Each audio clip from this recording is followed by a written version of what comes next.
Hey everyone, it's Jason. Welcome to another Marvel Zombies Kickstarter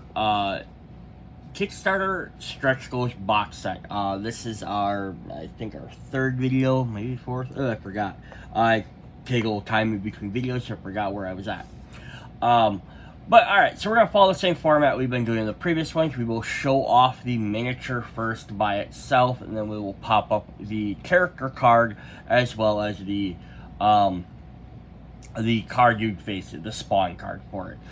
We are into the last of the heroes, the living heroes, I should say. And we are going to have a couple of interesting hero villain characters that can play both.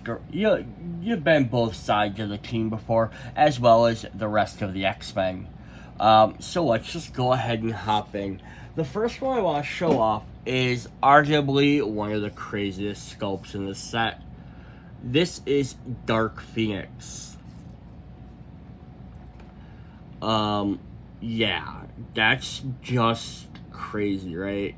She's got her Phoenix Flame bird all the way behind her, and under her, and she's kind of hovering in there. And it's really interesting though, is because at one point you might be like, oh, why don't, what color do you paint her? They have her as Dark Phoenix, which is her red outfit, when she actually becomes evil. So I'm sure her moves might probably go with that a little bit better. But I don't see any reason why you couldn't paint her the green version instead. There's very few instances like this where I could definitely see it would be cool, like you're painting all your miniatures, to pick up 2 sets of these Kickstarter stuff, especially. Even some of the general ones too. Where characters could have alternate costumes or colors, because they have their costume, but they have it in a different shade or different color. And then obviously another big one would be regular Hulk and Gray Hulk. I'm going to zoom my camera back down. All the rest of them are a little bit smaller miniatures. Gray Hulk, Green Hulk, you could definitely do something like that. It'd be nice if my camera would lock. There we go. You could paint her as green or red colors. Beast, you could do a dark blue, light blue. Colors for which version you want. Doctor Doom, regular green cloak or white cloak for Emperor Doom. Captain America, you could repaint them to be U.S. Agent.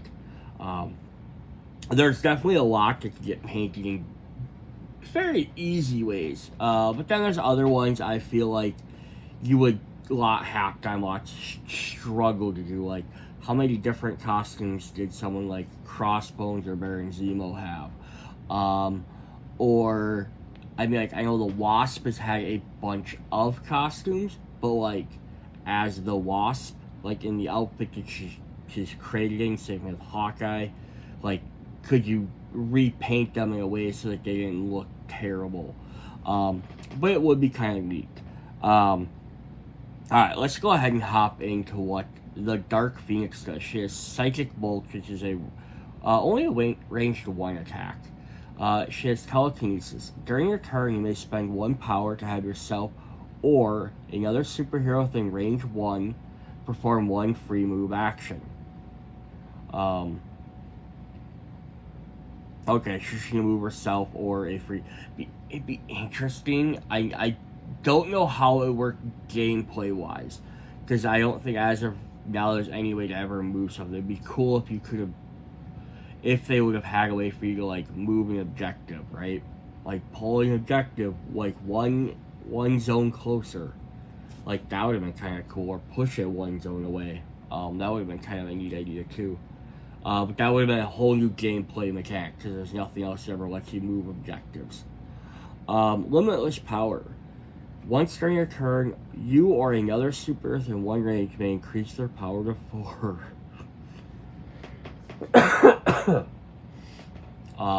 Cool.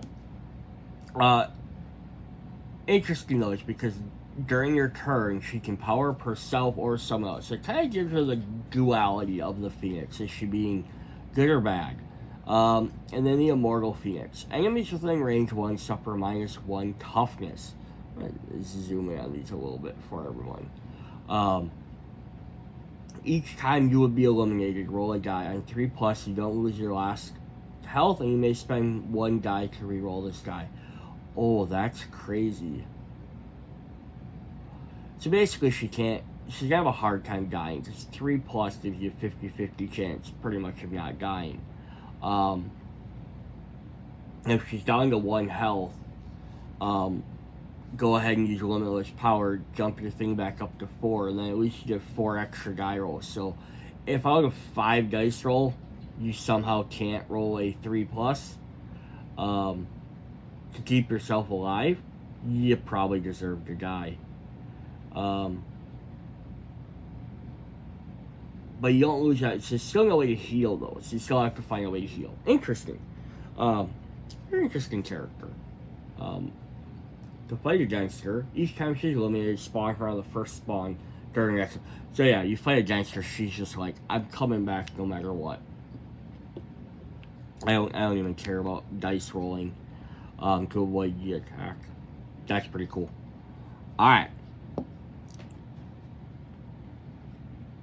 See if we can get, let me scooch this over, try and get out. Up next we have, again, another same, we had, before we jump into too many more X-Men, we have our heroes, our villains who are sometimes heroes. We have Loki, Laufey's son. I didn't say Dark Phoenix, is of course Jean Grey, if I didn't mention that. But yeah, Loki's been, this version's obviously probably his more villain version. Definitely looks like he's in Jotunheim. He's got his big scepter. But yeah, Loki's been a hero enough times. I would classify him as an anti-hero. Alright. He has a scepter for a melee attack.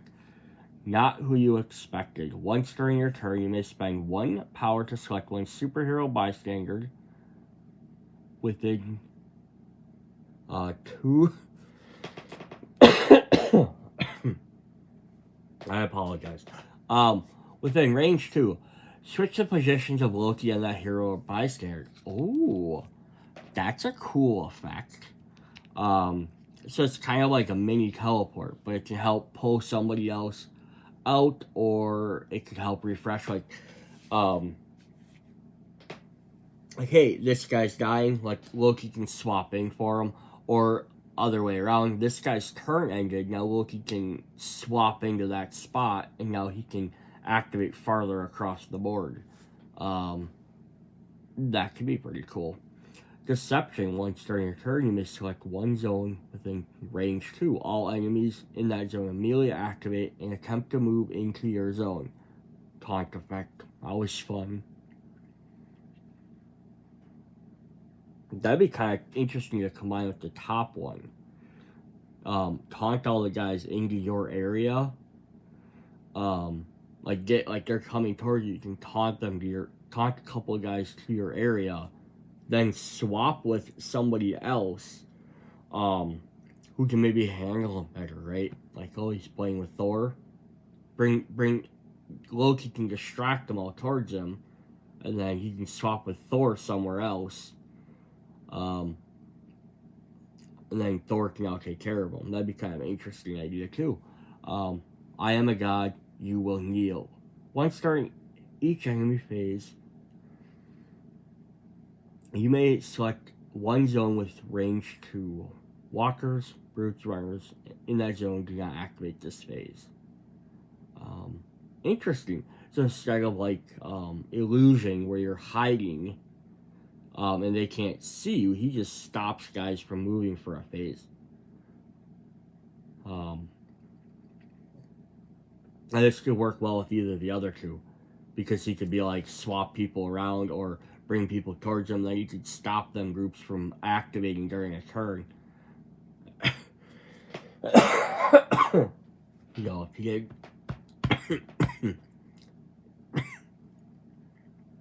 if they didn't get finished off, or to like give the like Thor acted already, you could swap forward to his spot, and then if there's guys coming towards Thor, you could stop them for a turn. That way they don't activate and attack Thor, who wasn't ready. Interesting. If you're fighting against him, if his zone is attacked, but he is not eliminated, spawn one trooper there. Then move Loki one zone away.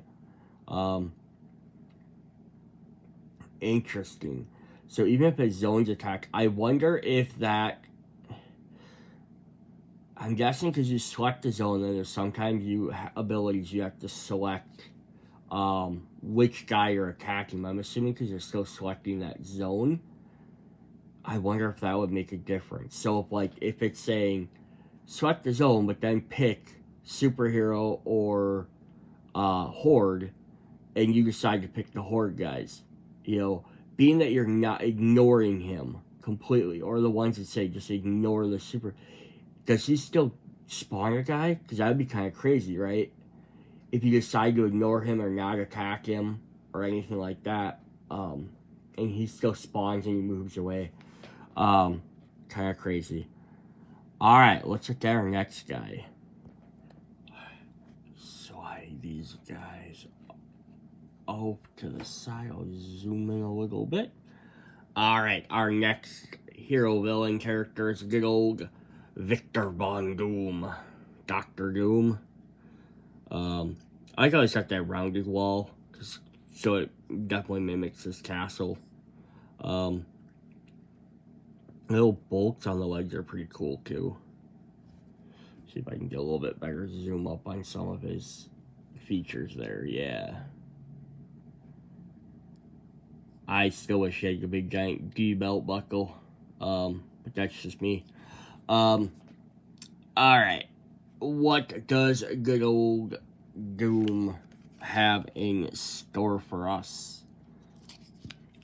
Dr. Doom is going to shoot some lightning for a ranged attack.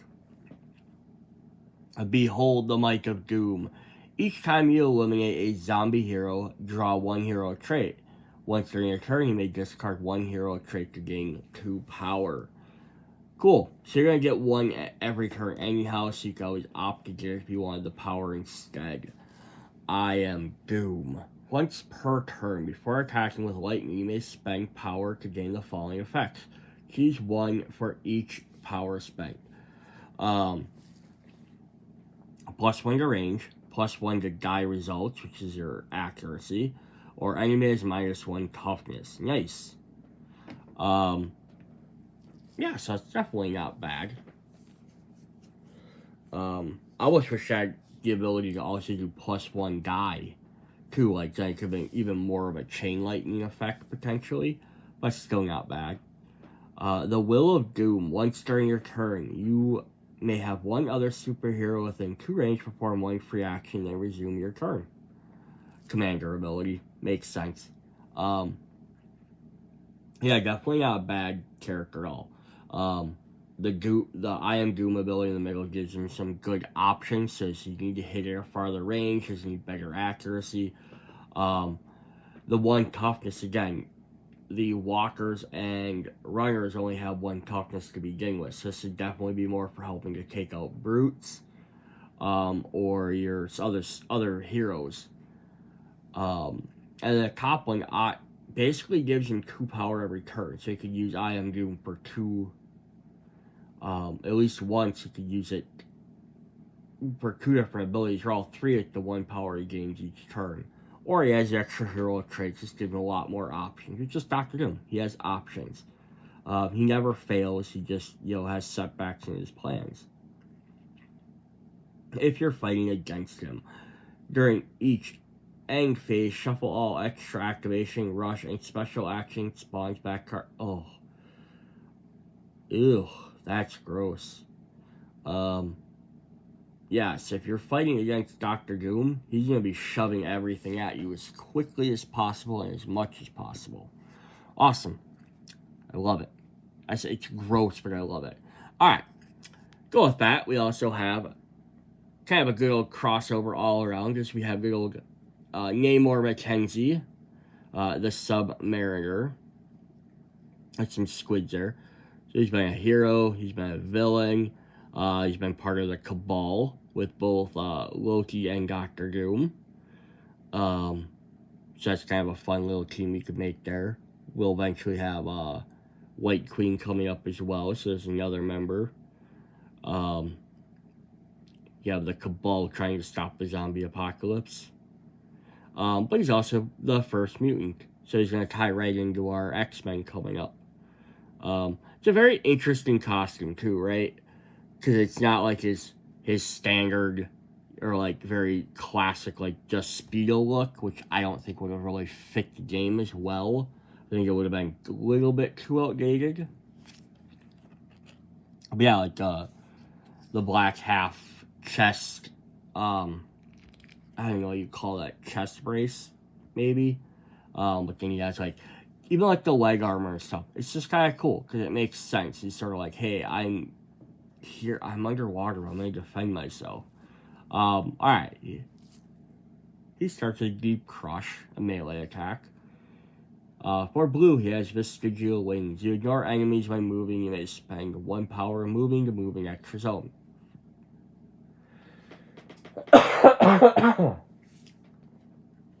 There's a little feety wing down here, let him fly. Namor's ambition. Once during your turn, spend 1 power to draw 1 heroic trait. Then perform 1 free move or attack action. Cool. You may spend 1 power to draw 1, then perform 1 free. So you have to spend the power to get the free action or traits. It's not technically free, I suppose. But it's still not bad. Definitely pretty cool. And then Deep Vengeance. Each time you would suffer wounds, you may spend 1 power. Roll 1 die for each wound. On a 3+, prevent that wound. You eliminate 1 walker, runner, or brute in your zone. That's pretty cool. So not only can you potentially keep surviving all his hits, he takes out he takes out guys in the process. So that's really fun. I don't know if his abilities really have a lot of synergy with each other. I mean, obviously, extra moves go with his vestigial wings, extra attacks, and hero traits let him do extra stuff, but like his bottom one's all about defense. But kind of gives him a good all-around vibe. If we are fighting against him, he performs a number of actions per activation equal to +1 the number of wounded zombie heroes in the game. Max of 4 actions. Oh, it's like kind of like blood in the shark, blood in the water with a shark, right? So, yeah, he's gonna keep getting extra actions every time somebody else gets hurt. So yeah, that's crazy. Awesome. All right, up next we have the Merc with a mouth, Wade Wilson, Deadpool. So I kind of lumped him in with sort of the hero villains with ties to X-Men, because he's not a mutant, but he's almost 100% associated with the X-Men. He's got a bunch of bombs. It's Deadpool. He's standing on bombs. It's katanas. Deadpool logo there. Yeah, the zombie version was in the base set, which I thought was, makes sense because he's so popular nowadays. But I still thought it was almost crazy, right? Because you had, Captain America and the Hulk and stuff, and then you had Deadpool, and I'm like, that's still sort of weird. But that's alright. Deadpool's weird, so it works. Alright, what does Deadpool do? Dual katana is melee attack. Yeah, I count as a hero. Once during your turn, you may spend 1 power to draw 1 heroic trait. Each time you eliminate a zombie hero, draw a heroic trait. Alright, so he's going to kind of go after the assassinations of the big guys to keep them traits coming.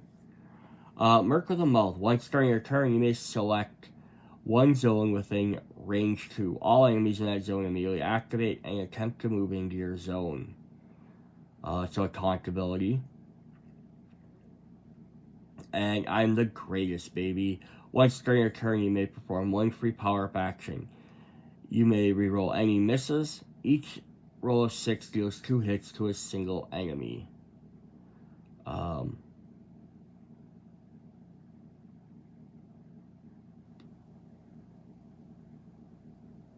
Okay, so interesting. So I think when he gets it, it activates. You get the last one. It activates 3 separate abilities. One is during your turn, get 1 free power-up action. The second one is you may reroll any misses. And the third one is each roll of 6 deals 2 hits to a single enemy. That's pretty powerful.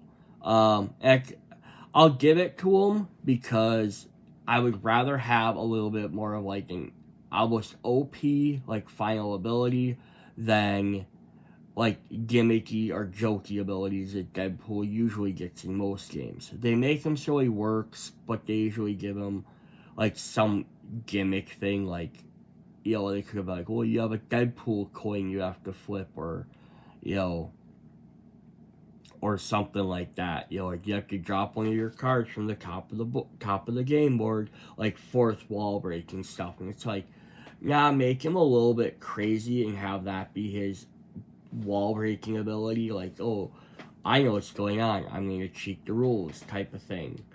But not, because you can opt and just not play him if you don't want to have a powerful character.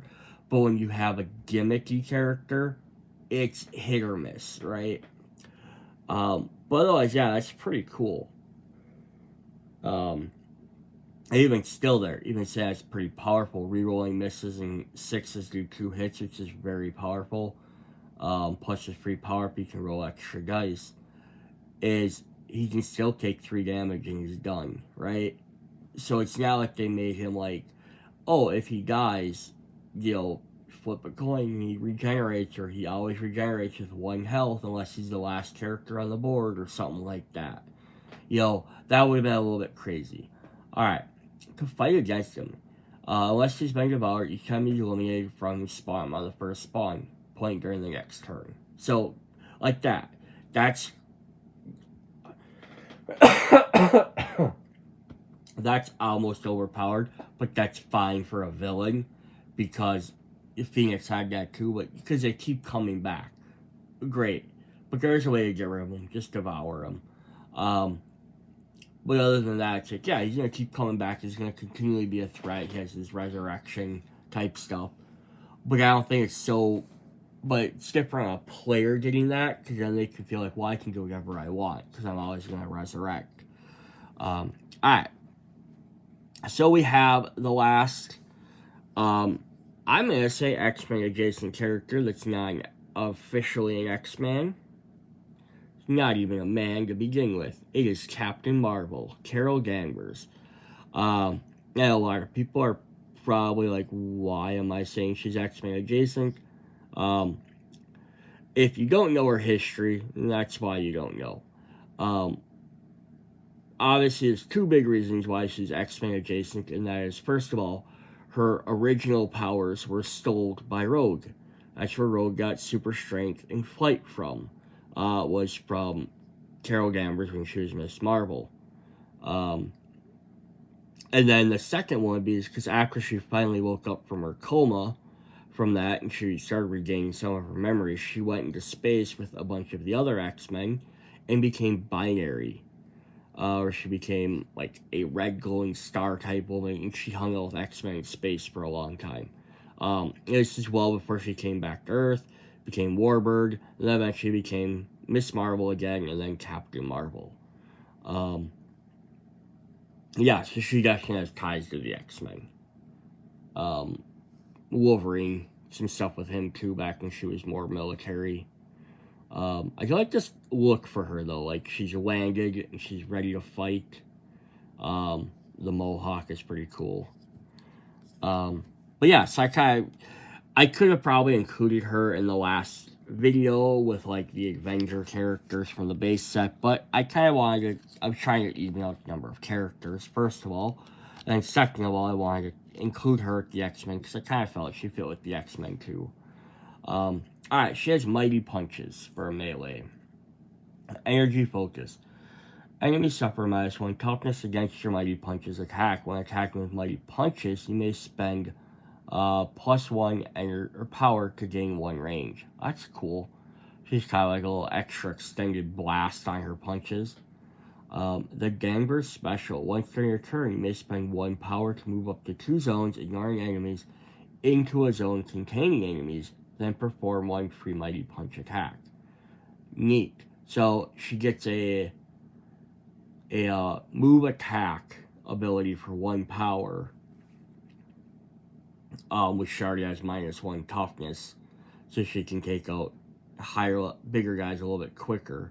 But the fact that she can also ignore enemies means she can leave a zone she's already in that has enemies, or fly through, like, okay, there's only 2 walkers here, but this next zone has 2 brutes. She can zip past the walkers and go right to the brutes. And then here, Binary Explosion. Once during your turn, you may perform 1 free power-up action. Once during your turn, you may spend 4 power to eliminate all walkers and runners in your zone. There we go. She can fly in, spend her attacks to take out the bigger guys, and then explode and take out all the walkers and runners. Very cool.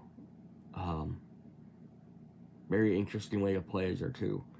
Alright, if we look at how we fight her. If a zombie hero enters the zone with a bystander, immediately place her in that zone. All zombies there suffer 1 wound. Ooh, so you almost have to take her out before you rescue a bystander. I mean, the alternative is someone could take a hit to bring her to that zone, too. Like, freely take a hit and then be like, I'll take 1 hit. Now she's there, we can all gang up on her. That's pretty cool. Alright, let's get into some more X-Men characters. We're going to look at some X-Men, again, heroes and villains. Almost every X-villain's been a hero at some point. But we got King Marco, the Juggernaut. Where are you, Charles? I just want him to run through the mansion, right?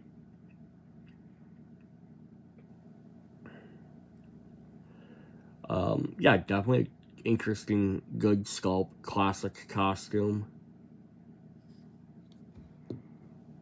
What does good old Jugs do for us?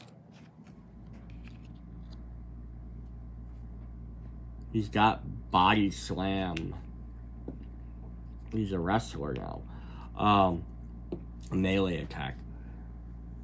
Know who I am? You have 5 health. Once during your turn, you may spend 1 power for 1 free move action and 1 free open door action.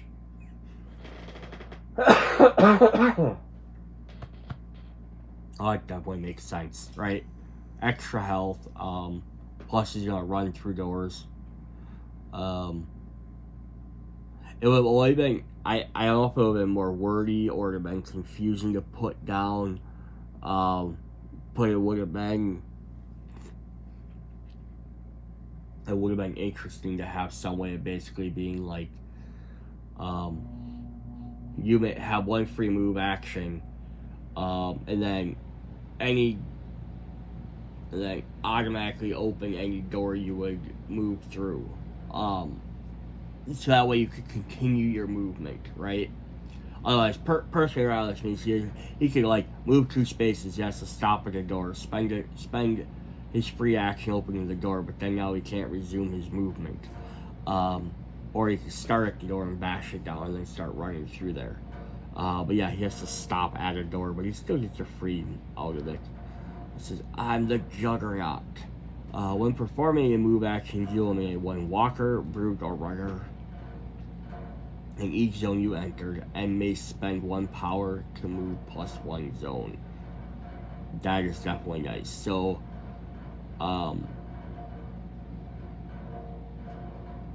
yeah, interesting though, because yeah, so he can eliminate 1 each zone he enters, and he may spend 1 power to move 1 extra zone. I'm gonna read the last one, I'll talk why I think that's interesting. Unstoppable, you do not suffer wounds from walkers or runners. Your move zone, you move 2 zones per action. Alright, so by the time you get to the last one, you can definitely cross lots of zones, because you can keep moving through guys. You can take out 1 each time. But the thing is, definitely keep in mind is he has nothing on here that says he ignores enemies when he moves. So if he rushes in, so if he moves and he can move 2 spaces, move to a zone with 4 guys, he could freely take 1 of them out. He still has 3, so he can move to the next zone. If he wanted to keep moving in that same move action, he would have to have, 3 extra points. You have to have 4 more points of spaces of actions, right? So he could do it, but so unless he's running through cleaning up lower guys, he's taking out 1 here, 1 here, 1 here, maybe 2 here, like 2 in this zone. He's gonna, if he runs into big giant piles, he's gonna have to stop and punch them all. So even though he's supposed to be unstoppable, he can't charge through giant groups. I think that even by the time they got to the end one, at least, if they gave him the ability to move without, he can move through enemies, right? Or didn't get penalized for moving through enemies. Then he could just run through guys, right, and stop wherever he wants. And I think that would have been much cooler. Alright, and we got 1 more full-on villain hero characters. We got good old Victor Krieg, Sabretooth. Not the best of all poses. I mean, definitely it's not a bad pose, just as a miniature-wise. But some of these characters have some really cool bases and stuff. I think they could have done something more with that. Had a Wolverine mask on the ground or something, I guess. But yeah, classic costume though. The old fur collar, because they went more towards him just having a generic-y, a lot of times he just wears street clothes and some of the newer stuff, and it's I like it better when he has the villainy costume. Plus, he can go beat up Iron Fist now, right? His first appearance. Feral Claws, melee attack. Claw Frenzy. When attacking with Feral Claws, for each roll of 6, roll +1 die. These dice may generate additional dice. So you roll 3 dice normally. If you rolled a 6, you get a 4th dice. So he could potentially keep going and going. Very cool. Leaping Charge. Once during a turn, you may spend 1 power to move up to 2 zones, ignoring enemies. So he gets that. Right? Into a zone containing enemies, then perform 1 free Feral Claw attack. So basically, hop into a zone, get some attacks out of it. And then Alpha Predator. At the start of each of your turns, you may draw 1 hero trait. You may reroll any misses when attacking zones containing zombie heroes. Cool. So yeah, if he attacks a big guy, you just keep re-rolling any of his misses, and if he keeps trying 6s, he gets to keep going again. So he could potentially claw frenzy guys, plus he could leap charge into a zone and try and take them out. Definitely a solid melee character. Although I will say, and I know they only have 4 actions, 3 actions based, or 3 options. It would have been cool, if he could have had some way of having a healing factor. At the end of his turn, heal 1, because it would have made more sense, because not every character has a healing factor, him and Wolverine specifically do. but it's what it is. You can only do so much, right? If fighting them, heroes attacking this zone suffer 1 wound for each 1 result. So yeah, he gains bonuses when you're playing with 6s. Against him, you lose for gaining 1s. So this is a pretty cool contrast. Alright, now we're going to jump into a bunch of the the X-Men heroes. Alright, let's head into our first X-Man, X-Woman rather.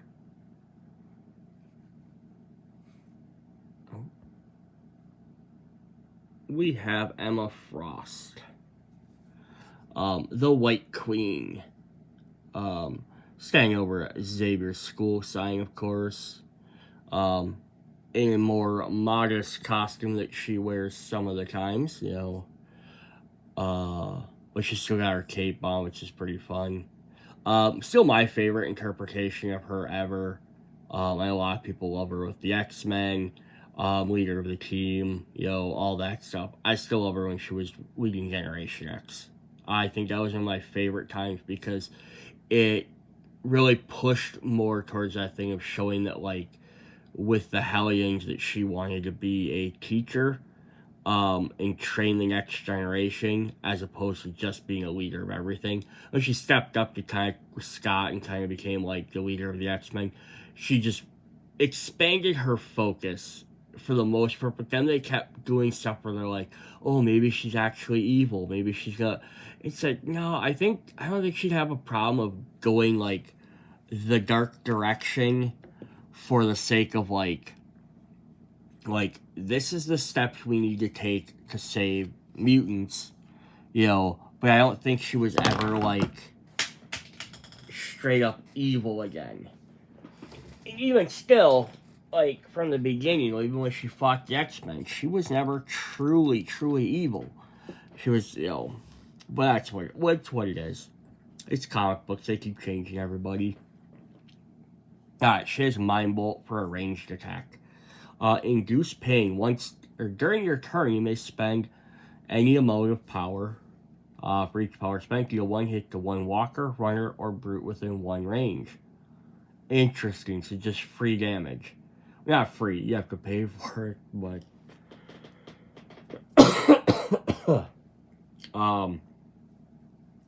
but yeah, that's pretty fun because that way you can, like, you know, if you powered up to 4, right? And you spend all 4 power, you could take out 4 walkers, 4 runners, or 2 brutes. Before you even attack them. That's pretty fun. Mind Cloak. At the start of the enemy phase, you may spend 1 power to select 1 zone within 2 range. During the phase, enemies ignore 1 bystander and 1 superhero in that zone. Interesting. So it does block them, but it only blocks 1 hero and 1 bystander. I do sometimes, like, when I hear range like 1 and 2, my brain wants to just think like, gosh, it should be like 3 or 4, like they should be able to do this from like across the map. But then you start to remember that a zone is like a, you know, like half of a building, right? So it's like, okay, I guess that makes sense. If you're doing 2 zones away, you know, that's almost the length of an entire building or like a block. So, okay, that makes more sense. It just, the scale of it doesn't think of, just, I always think of tabletop, you think like, you have like, oh, I have to take 20 steps to get towards this thing, and this is actually like, no, you take 3 steps here across town. Yeah, I got back though. Omega Telepath. Once during your turn, you may have 1 superhero draw 1 hero trait, another superhero perform 1 free move action, and another superhero perform 1 free attack action. That's cool. So like a full-on commander ability that gives 3 different abilities. So basically she can command her entire team. I wonder though if someone will interpret it as I could have, like how I interpret it is you could have Hero A do this, Hero B do this, Hero C do this. Is I wonder if someone's going to read it, basically being like, you can have Hero A draw a trait, and then have another one, Hero B, do this, and then another hero that's not B, which could again be A. And I think it has to be 3 different ones. But I think if they would have put, like, select 3 different heroes, yeah, but you don't have to do all 3 of them. And if there's only 2, then people would question, well, can I do this if there's only 2? But I think it has to be a different hero each time.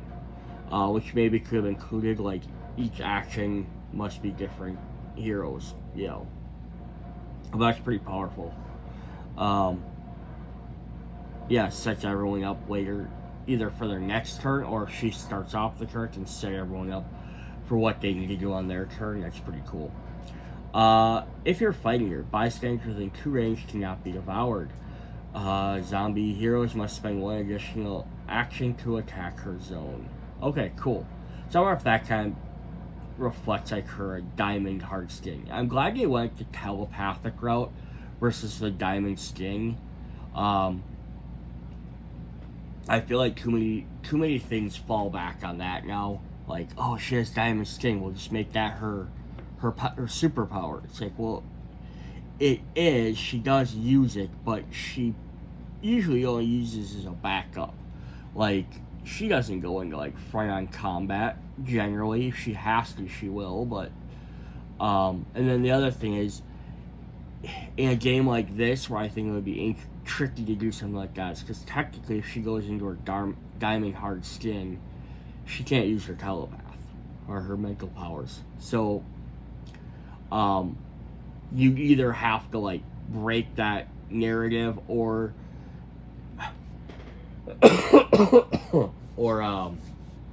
you'll give it some weird effect. It's like, you know, if she uses this, she can't attack this turn or something. You know,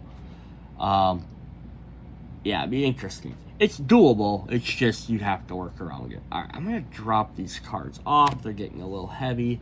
Let's look at another female X-Men, Elizabeth Braddock, better known as Psylocke. And now note that this is all stuff taking place based on like the 90s, 2000s characters, not the current like Krakoa, House of X, Powers of X stuff, where she would actually be, this would actually then be, Psylocke would be Kawan, and Elizabeth Braddock would be Captain Britain. Because they did separate again. I guess there's technically nothing specifying which, like a direct specifying which version this is. Because they share the same body. But being that it's based on how everything else is, that's what my best assumption would be. If they maybe made a year or 2 and they made updated versions of the newer characters, then maybe that might do that. But I kind of highly doubt it. Oh, it's a Sentinel finger she's standing on. That's pretty cool. She has Psionic Blade for a melee attack.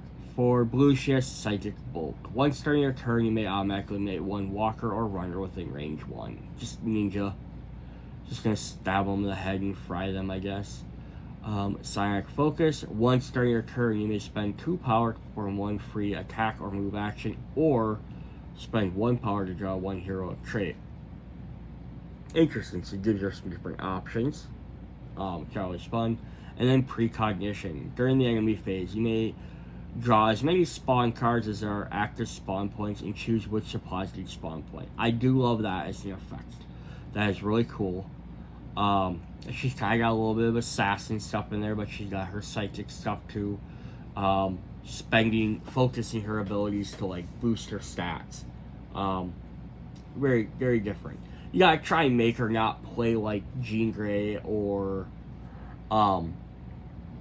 White Queen, which we just saw, Emma Frost, with psychic abilities. But you also don't want her to play like Elektra or like Daredevil. Not Daredevil. Well, Daredevil to an extent too, I guess, but I was thinking more like Deadpool, like with the assassination stuff. So you gotta find that ground where characters aren't overlapping each other too much.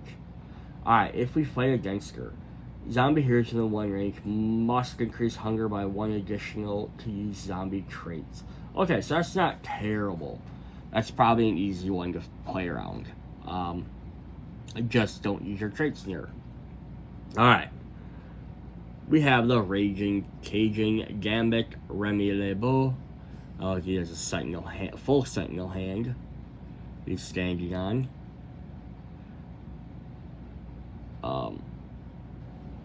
Very traditional outfit. His trench coat, his bow staff. Yeah, I don't know why they didn't give him some action where he's throwing cards. But on the other hand, I feel like that's kind of the go-to for like lots of his different things. And he does utilize his bow staff a lot, right? Especially in the 90s, 2000s era, like TV shows and stuff. So yeah, maybe just not focus on it. Plus, it's when you have little miniatures like this, it's hard to have like little extra pieces sticking off. Although it's interesting because like his model, that hand is so big, like he's literally stepping inside the sentinel hand. And look at the artwork; it just looks like a little tiny hand on the bottom. Just kind of funny how they interpreted that. Bow staff for a melee attack. Whereas blue, he has card throw. Once during a turn, you may discard 1 heroic card to eliminate 2 walkers or runners within range 1. It's kind of an interesting comparison to hers. Is she can automatically eliminate 1, right? 1 every turn.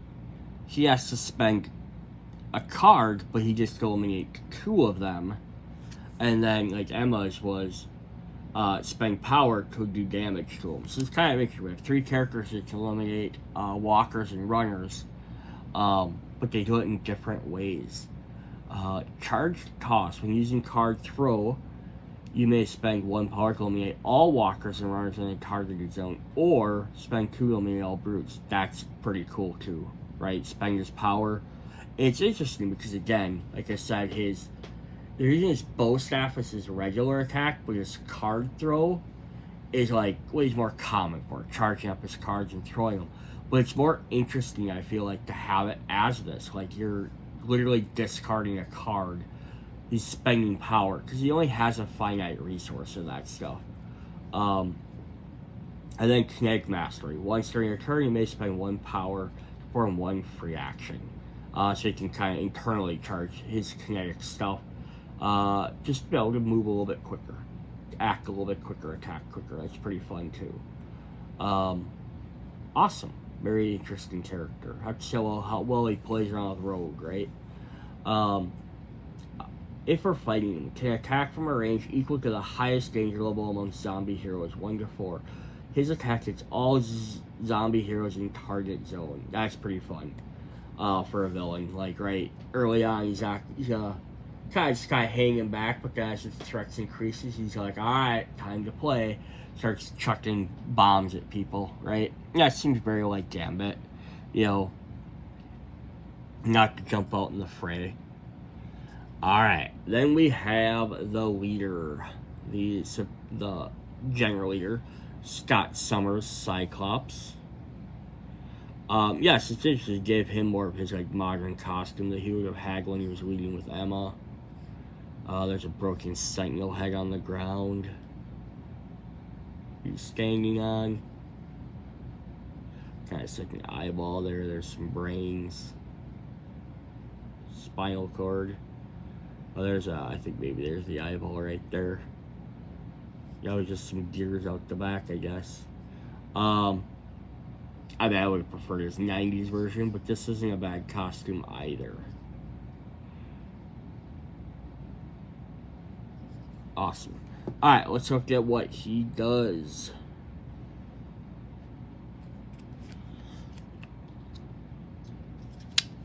And then we are down to the final couple. So Cyclops has Optic Blast, of course. I wish I had 1 more range. Would have made much more sense. Focus Shot. When you attack with Optic Blast, you may spend 1 power to gain 1 range and ignore Tiger priority. Okay, that's why they didn't then, because it would have became too abusive. Optic Wave. When you attack with Optic Blast, you may replace your base dice with 1 dice for each enemy in the zone before bonuses, ignoring zombie heroes for this attack. So you just do like a wide blast. And the fact is you can spend extra power to change priority, so you can attack runners first if you want, or whoever. Plus you can up the range. You know, if he has 4 power, he can up it up to 5 range and hit everybody in his zone, so that could be pretty fun. Mutant Leader. During your turn, you may have 1 other superhero within 2 range, perform 1 free action, then resume your turn. Okay, cool. Yeah, if you have him and Emma, they could definitely be taking out things at a distance. You just need some good melee tank characters for the guys that are getting through.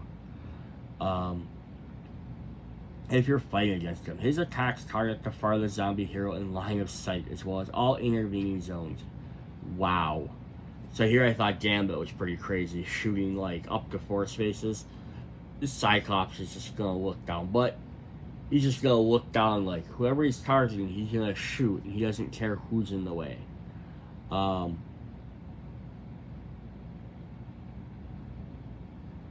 That's pretty fun. So you're gonna shoot all the way down the entire board as long as you can see someone.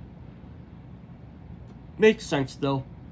That's what Cyclops is gonna do. He's gonna plan and shoot people. Alright. Hank McCoy, the Beast. He's become much of a villain in recent comics. Come on, zoom. There we go. Alright, so this is a very interesting figure. He's got glasses. I would have left the glasses off. I get you're trying to make him look smart or whatever, but I don't know, it looks kind of goofy with him having like this attack pose. Like if you'd have had him like, I guess, next to a table or something, or yeah, I mean, there's some chem stuff and some book stuff down there, but when he looks like he's about to attack, you'd have thought he probably would have taken his spectacles off. But I think it's a good job on the fur. It's not bad. The hands always seem a little wonky for all these characters. Like they're trying to have him look like he's grasping, and it looked like fingers kind of got stuck together in like Star Trek poses, and they're a little bit lighter plastic, but it's what happens. It's not that end of the world big deal. Alright.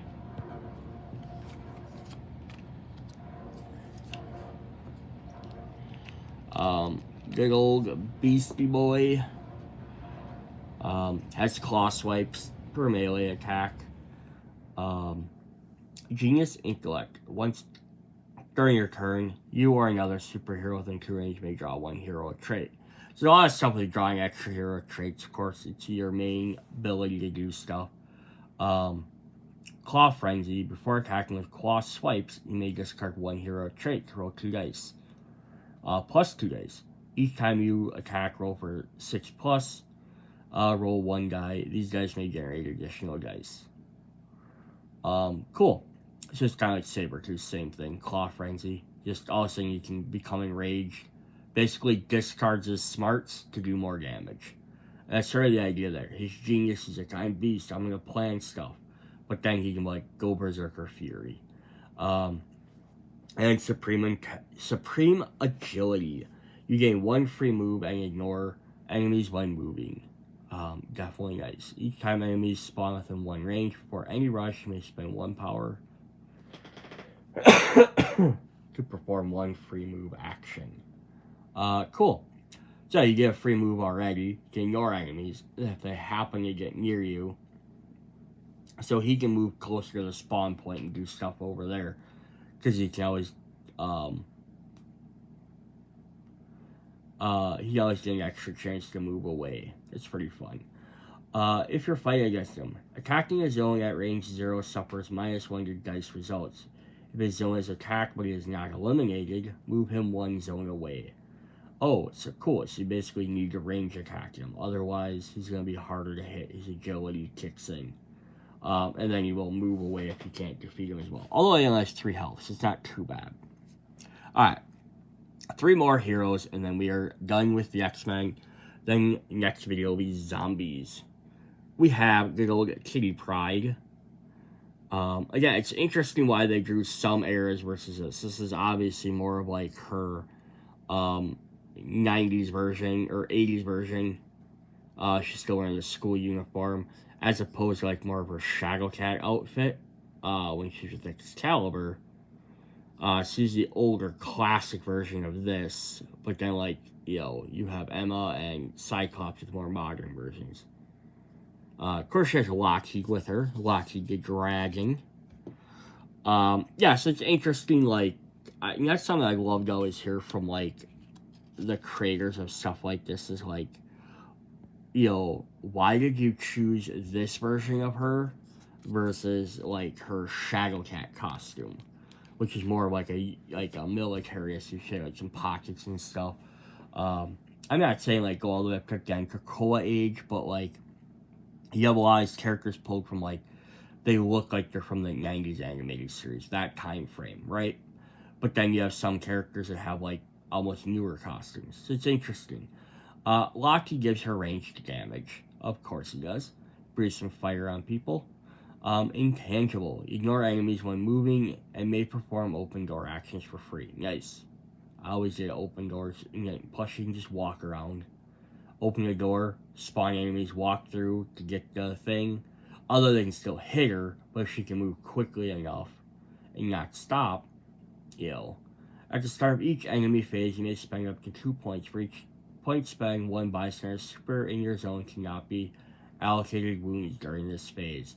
So this is interesting because we've had other ones that have said they will ignore you because basically it's a person turning invisible or camouflaging themselves, so the enemies they won't see your miniature, your character, and they'll keep walking by.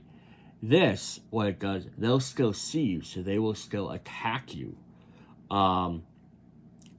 but they can't hurt you. So this is actually kind of an interesting thing. She could use intangible to open doors, walk into the middle of a building, and at the enemy start of the phase, she could spend 1 point for herself to keep herself from getting hurt, and then they'll keep trying to attack her. They'll move towards her, and then she can move out of there for free on the beginning of her turn, find a bystander there, also make them intangible too, as long as she keeps 2 points sitting around. She can walk that guy back out. So it's kind of neat. She can just basically go in and do something. Just make sure you keep an eye on your power. If she's by herself, you get one every turn. She can do it by herself. It's just if you want to start being a bystander, then you're going to be able to move less because you have to spend more power to get more energy. And then selective phasing. During your turn, you may spend 1 action and 3 power to automatically eliminate 1 enemy in your zone. Cool. Again, you could have full power. You could get all the way in there. You could spend action to just run up and tank any hero. That's pretty neat. It's an interesting way to play a character, right? Her powers aren't giving her extra movement. They're not giving her extra damage, extra dice roll. She's basically getting the ability to walk in and out of stuff, which is what she does. It's kind of also lends to sort of like a younger, experienced version of her. If you're fighting against her, ignores walls when moving. That's crazy, right? Do not trigger spawns, but each zombie hero can only attack her zone once per turn. You have 1 shot to hit her. If you don't take her out, she's going to become intangible. You're not going to be able to hit her again. But yeah, the fact she can just walk through walls, so that means you can't hide in a building from her because she'll just walk straight through that building, or walk wherever. That's pretty fun. I think she still has to follow targeting or like movement priority. Like she has to be able to sense where someone is. But the fact is, then she can then move through walls to get to is kind of cool. All right, we got 2 characters left. So what would Kitty Pryde be without Nightcrawler, Kurt Wagner, Bamf, Definitely a cool sculpt as well.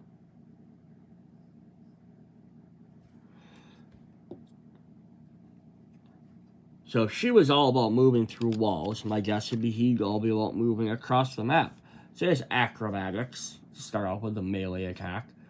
His blue ability is Bamf. Once during your turn, you may spend 1 power to move to any zone on the board containing a superhero. Oh, that's cool. So yeah, you just go wherever he needs to be. Gotcha. When using Bamf, you may select 1 bystander, superhero, or enemy in your zone and move them with you. And then surprise shot. Each time you enter or leave a zone with an enemy, you may eliminate 1 walker, brute, or runner in that zone. Cool. So you could pop in, help someone out, or leave, pop somewhere, go somewhere else with that.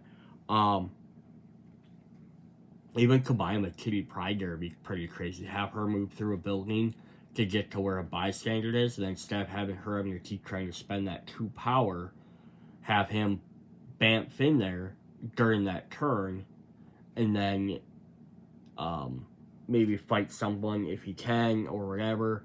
But then his next turn, he could Bamf that character back out, right? Or if you're the bystander out and just not have to worry about that, or she could run into a building, activate a thing, and then he could teleport in. Boom. He's next to her, then you just have to wait till his turn again, and then boom, you can Bamf them both right back out. That's pretty cool. It only sucks you have to wait you have to only go once per turn, so you can only go in and out, but it kind of makes sense. Otherwise, we could do it every time you spent a power. It would have been maybe a little bit too powerful. That's pretty fun. That could be an interesting character to play as well. When fighting him, when his zone is attacked, roll a die. I'm 4+, place him on the furthest active spawn point. If there are zombie heroes in line of sight when he activates, his first action, he is placed in a zone with the closest one. Oh, so he gets a free action. Free punches. Ooh. Pretty fun, though. That's Nightcrawler for you. Alright. One last guy. And we started off with an awesome sculpt. Let's end with an awesome sculpt. We have good old Bobby Drake, Iceman, on his translucent ice slide.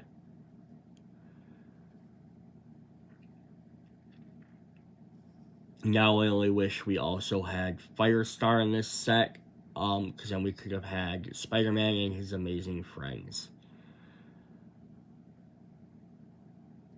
Yeah, it's definitely just a cool sculpt. Alright, let's take a look at what good old Bobby does for us. He has Ice Beams for a ranged attack, of course. Of course. Ice Slide. Once during your turn, you may spend 1 power to have yourself or another super within range 1 perform 1 free move attack. Or sorry, not move attack, move action. Yeah, spending a power gains extra every time you spend an extra power. Yeah, I wish that wasn't once per turn for something like him. I get Nightcrawlers because it's across the entire board. I wish that he could just continually spend his power to keep moving, right? Makes sense. He's creating more and more ice slides. Cryokinesis. Once during each enemy phase, when an enemy in a zone of your choice within range 2 would move, you may spend 1 power to prevent them from moving. Yeah, so freezing an entire zone for a turn. That's not a bad thing either. Just keep them at bay for an extra turn. Sometimes that's all you need, right? Sometimes it might help to hold one group off for a turn, and then during the enemy phase, the more guys will enter that zone, and then during your next turn, you throw someone like Gambit can throw a card that blows up the entire zone. Well, now you're taking out twice as many guys with one action, right? it's not always just using it as like an escape opportunity. It can be great to use as like setup for combos. Guys could help taunt. You guys could set up some interesting combos or stuff like that. Once during your Sub-Zero, once during your turn, you may spend any amount of power to deal one enemy within range to that many hits. Ooh. So he could do up to 4 damage to one. So it takes out most heroes, but he can take out a brute. He's not gonna take out a lot of guys, but the fact is he could specifically ping off certain guys you need to. There's a runner coming, boom, just take out that one runner, right? Pretty fun. Again, once during turn effects is gonna make him interesting to play because he's gonna be able to do this, and then he's, you know, okay, now he's just stuck on his regular action. Where some of these characters have, like, every time they attack, I do this, I do this, I do this, and they all kind of start to combine, right? And then so if he attacks 5 times, he triggers 3 different abilities. So it's kind of interesting just how they're designed like that. Alright, if we're playing against him, zombie heroes within range must spend 1 extra action to perform a move action. Cool, so it freezes everybody down. Definitely makes sense. Alright, that is what we have for the Kickstarter. This is video 3. I don't remember what I said at the beginning, but yeah, check back in with, if you haven't watched parts 1 and 2, check them out. We go through the rest of the heroes. Next videos will be probably another 2-parters with the rest of the zombies, because there's enough. I'm probably going to start them out. Maybe might be 3 videos. I'm going to try and do it in 2, but trying to do 15 plus characters does get a little bit long per video. Alright, see you guys then. Bye.